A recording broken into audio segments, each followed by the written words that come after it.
is the glute bridge with pelvic floor activation. So you're gonna actually turn to your side first, all my prego ladies, and then turn onto your back, okay?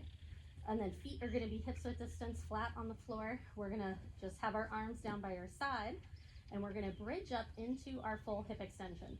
Now know that it might be a little less high than you think it should be.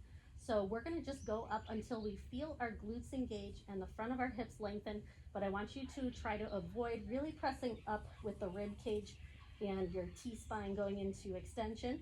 So feel the front of the rib cage wrap in toward the back of your body, and it might just feel like a little less hip extension. That's what we're after. Now from here, we're gonna inhale and release down just a few inches, relaxing the glutes and pelvic floor muscles. And then I'm gonna exhale and focus on my pelvic floor activation, trying not to over clench and squeeze my glutes tight.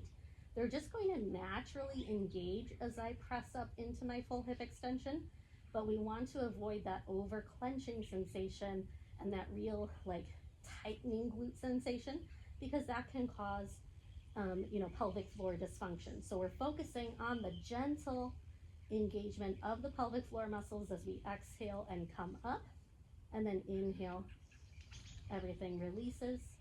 If you want to put a yoga block between your thighs, this will help just focus you on the pelvic floor and adduction of your hips rather than really tightening and squeezing the glutes. Yes, the glutes engage, but we're trying to really focus on the pelvic floor activation as we come up.